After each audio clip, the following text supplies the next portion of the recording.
So this is one of the toughest chapters for NEET aspirants. It is chemical coordination and integration.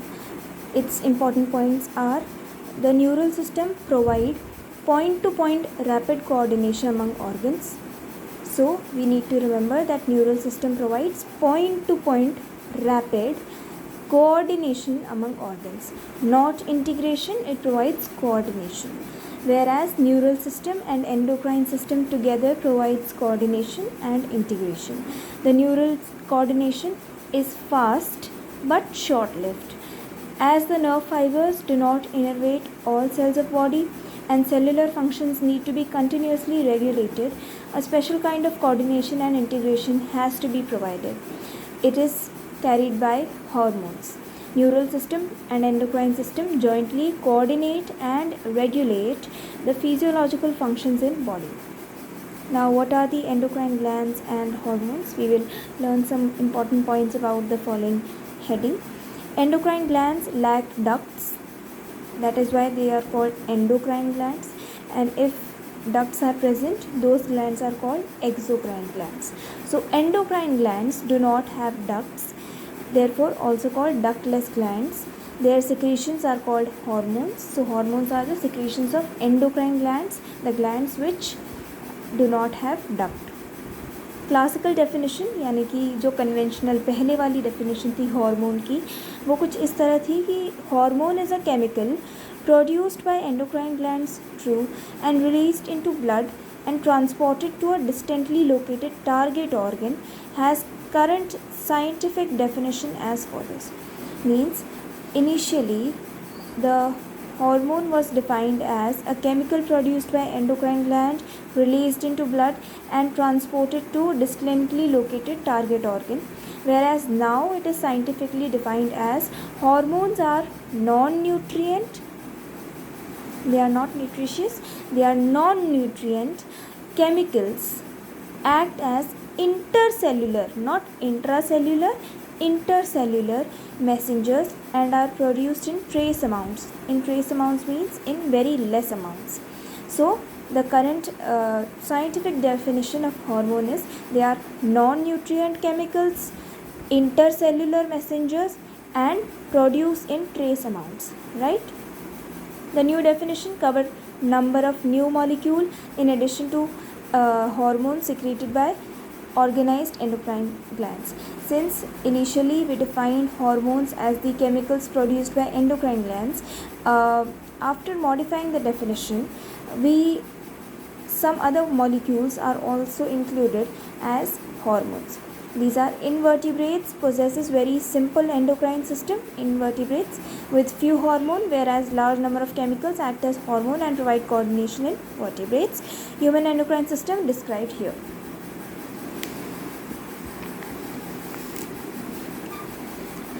This is the human endocrine system. We can see hypothalamus, we can see pituitary below hypothalamus, we can see pineal on the posterior side, right? So hypothalamus, pituitary, pineal, we can see thyroid, and on the posterior side parathyroid. By the way, thyroid is the largest endocrine gland in our body. On the lower end we have thymus, then we have pancreas, which is present in the concavity of duodenum, right? Then we have adrenal glands, which is suprarenal gland. In males we have testes, and in females we have ovaries as the gonads. So some important points about human endocrine system are: endocrine glands and hormone producing diffused tissues or cells located in different parts of our body constitute endocrine system. Pituitary, this one, pineal, this one, thyroid, adrenal, pancreas, parathyroid, thymus, and gonads are the organized endocrine bodies in our body. In addition to these, some other organs, example GIT, that is gastrointestinal tract, liver, kidney, heart also produce hormones. Brief account of structure and functions of all major endocrine glands and hypothalamus of human body is given. So we will study about hypothalamus first. Then we will see pituitary gland.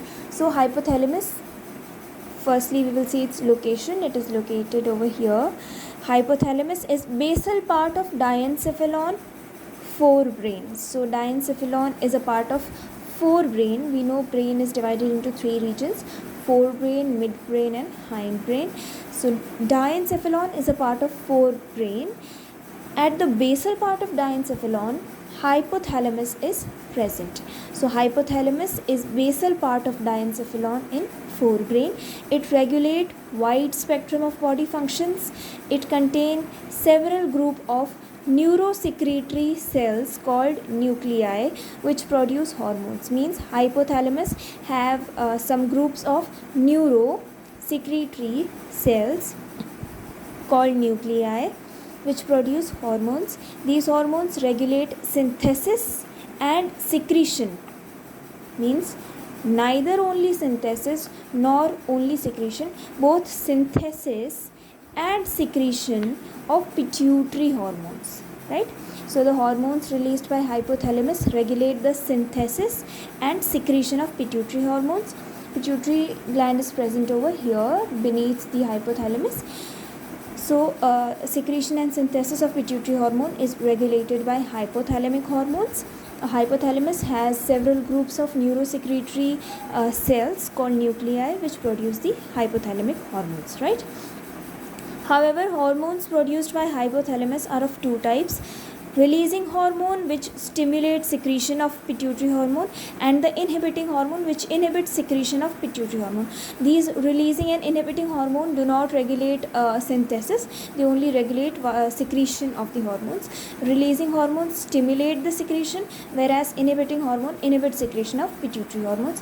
For example, hypothalamic hormone called gonadotropin releasing hormone. It is an example of hypothalamic hormone, GnRH, that is gonadotropin releasing hormone, stimulate pituitary synthesis and release of gonadotropins. Gonadotropins are pituitary hormones. So GnRH, that is gonadotropin releasing hormone, is a hypothalamic hormone, whereas gonadotropins are pituitary hormones. On the other hand, somatostatin from the hypothalamus inhibit release of growth hormone from pituitary.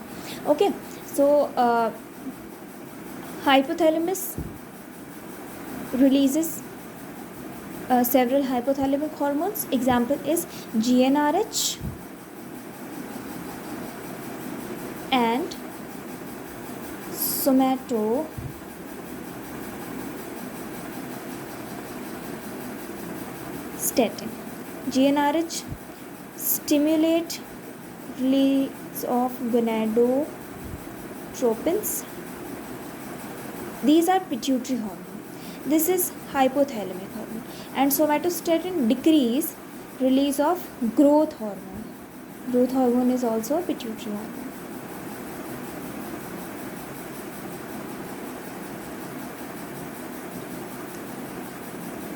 These hormones originating in hypothalamic neurons pass through axons and are released from their nerve endings.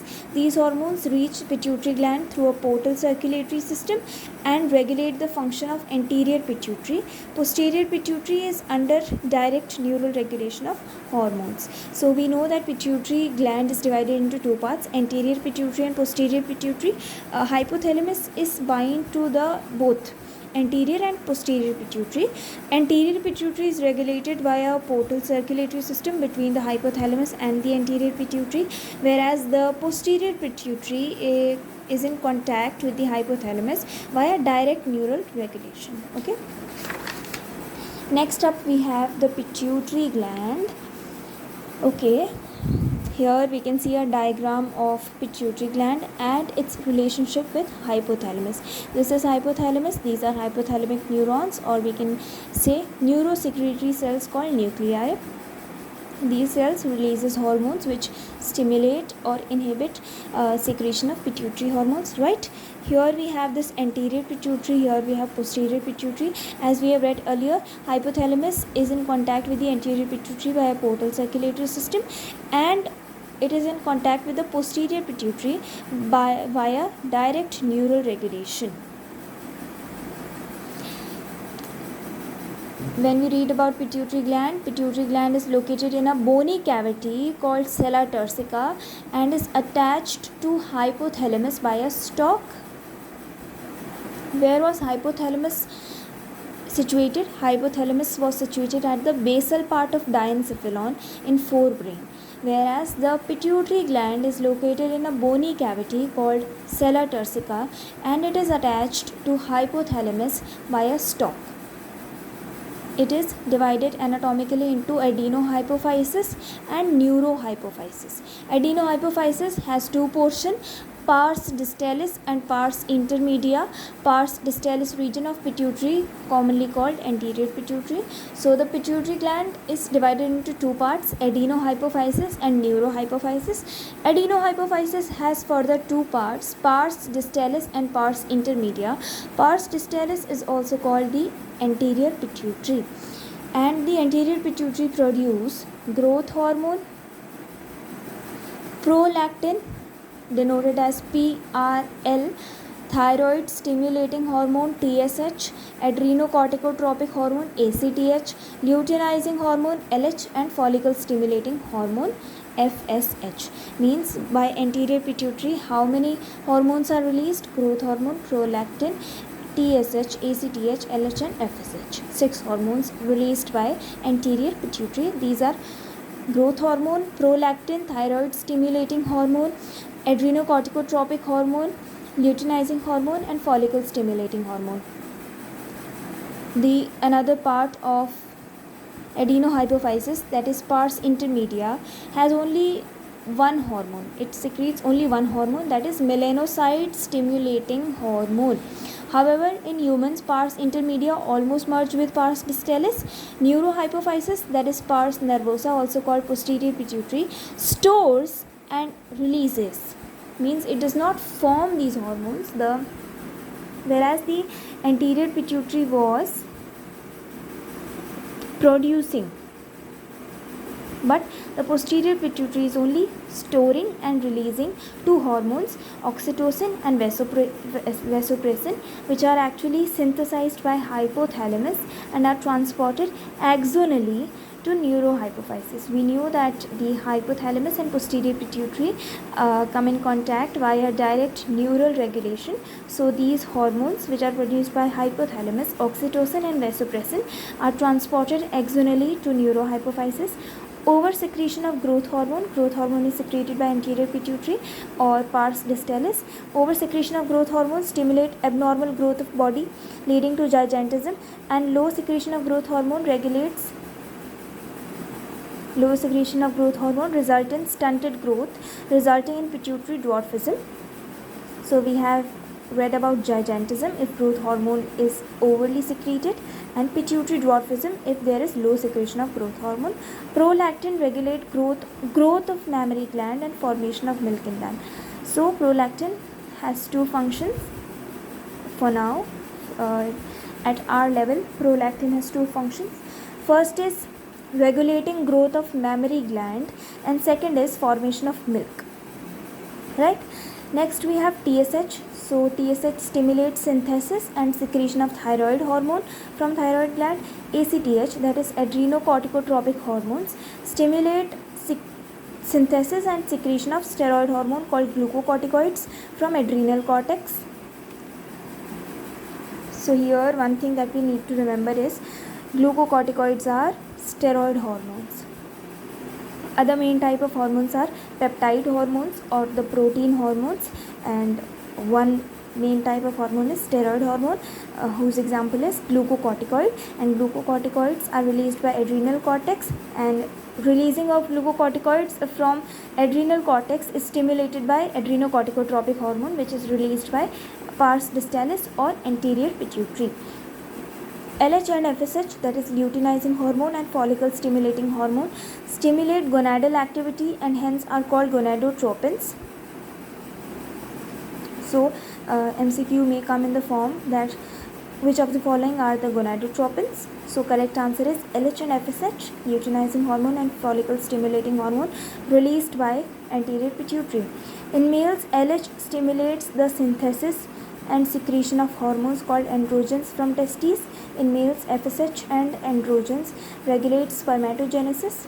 In females, LH induces ovulation of fully mature follicles, Graafian follicles, and maintains the corpus luteum formed by remnants of Graafian follicles after ovulation.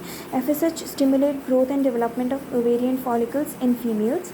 MSH acts on melanocytes, melanin-containing cells, and regulates pigmentation of skin. Oxytocin acts on smooth muscles of our body and stimulate their contraction.